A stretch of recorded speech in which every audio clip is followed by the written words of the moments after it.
Tatawagin namin si Daddy Frankie para bumaba ka, ha? Tatawagin namin. Gusto mo siyang makausap? Yan mga kababayan, kasi hindi daw siya bababa hanggat hindi si Daddy Frankie ang makakausap ni Kuya. Na kahit mga pulis or barangay ay hindi yan bababa para mapagamot ni ate. Ayaw pumayag na gusto lang ay si Daddy Frankie ang gusto niyang makausap para sasama daw magpagamot. Nabasa namin kasi yung message ninyo, ate, na totoo ba yun na si Daddy Frankie lang talaga ang makakapagpababa? Opo, yun po yung binabanggit niya, sir, na hinahanap po niya si Daddy Frankie, na pag si Daddy Frankie daw po ang pupunta rito is bababa daw po siya. Sasama daw po siya magpa-check up. Si Daddy Frankie lang talaga yung hinihintay niya para lang bumaba. Opo, sir. Bukod sa ano niyo po siya, te? Asawa po. Asawa niyo. Live-in partner. Live-in partner.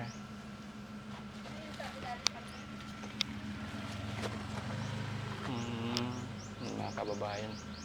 Hindi talaga siya bababa. Yung time na nati-trigger siya, nagwawala. Hindi mainit siya dyan. Dyan siya naglalagi. Opo. Ano yan? Maghapon siya dyan? Maghapon po, magdamag. ganun. Magdamag. Nandyan na siya. Minsan nasa tuktok po yan. Tingnan ninyo mga kababayan. No? Nasa taas siya. Sinong mga barangay hindi siya mapababa? Hindi siya nakakababa. Pag nandito po yung mga kapitan, sir, barangay Antan, tinatakot po niya yung mga kapitan po, sir. Siya, bigti. Nagpapabig. Para hindi siya makuha. Ibig sabihin para gustong ibaba ng tapos mag-attempt siya nagpakamatay para hindi siya pakialaman. Opo, para hindi siya makuha. Nabasa namin kasi yung message ninyo, ate, na totoo ba yun na si Daddy Frankie lang talaga ang makakapagpababa? Opo, yun po yung binabanggit niya, sir, na hinahanap po niya si Daddy Frankie, na pag si Daddy Frankie daw po ang pupunta rito is bababa daw po siya.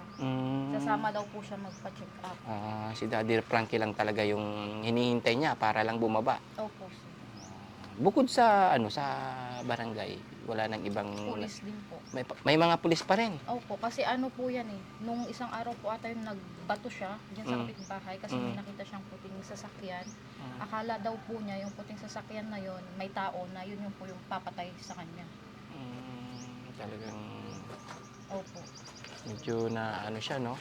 Hindi mapababa ng pulis. Opo. Mga pulis din. 3 weeks kamuti, no?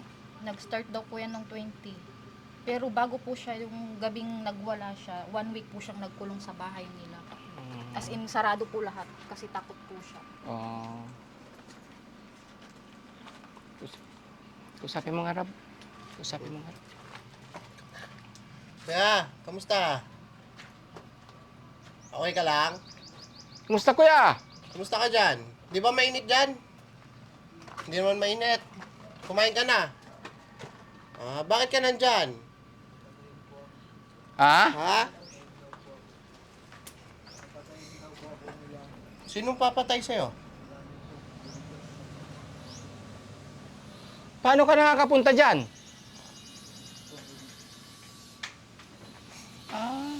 Tumutungtong dyan sa bintana. Dito. Oo. Sinong sa'yo? Sino yon, Madami sila. Ah, Di ba dapat nagtatago Takot ka? ka? Balita ko, hinahanap mo rin si Daddy Frankie. Oo. Bakit? Bakit si Daddy Frankie? Bakit mo hinahanap si Daddy Frankie?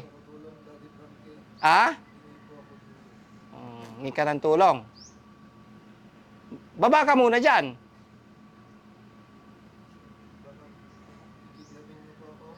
Hindi. Hindi ka namin kikidnapin. Baba. Yan o, naulan na kuya o. Di ba mababasa ka Hindi dyan? ka mababasa dyan? Sila ba dyan? Talagang si Daddy Frankie lang ang hinahanap niya. Opo. Paano yan pag wala si Daddy Frankie? Diyan ka lang, pag wala si Daddy Frankie. Tutulong. Makikipagkaibigan lang kami. Makikipagkaibigan kami. Pwede ba makipagkaibigan? Pwede. Pag dumating si Daddy Frankie, bababa ka. Oh. Eh, paano pag wala si Daddy Frankie? May kapagkaibigan kami. Once na umuwi po ako. Pero ginawa ko na po lahat ng pakiusap. Ayaw pa rin niya magpadala. Ayaw pa rin bumaba, ayaw pa rin magpadala. Opo, bumababa naman po siya pero ayaw niya magpadala sa hospital po para ma-check sana, psychiatrist po. Mm. Kasi ganyan po siya laging takot na parang laging Tatawagin namin si Daddy Frankie para bumaba ka, ha? Oh, tatawagin namin. Gusto mo siyang makausap? Oh, yan mga kababayan, kasi hindi daw siya bababa hanggat hindi si Daddy Frankie ang makakausap ni Kuya. Na kahit mga pulis or barangay ay hindi yan bababa para mapagamot ni ate. Ayaw pumayag na gusto lang ay si Daddy Frankie ang gusto niyang makausap para sasama daw magpagamot. So yun, tawagin natin si Daddy Frankie para matulungan natin si ate.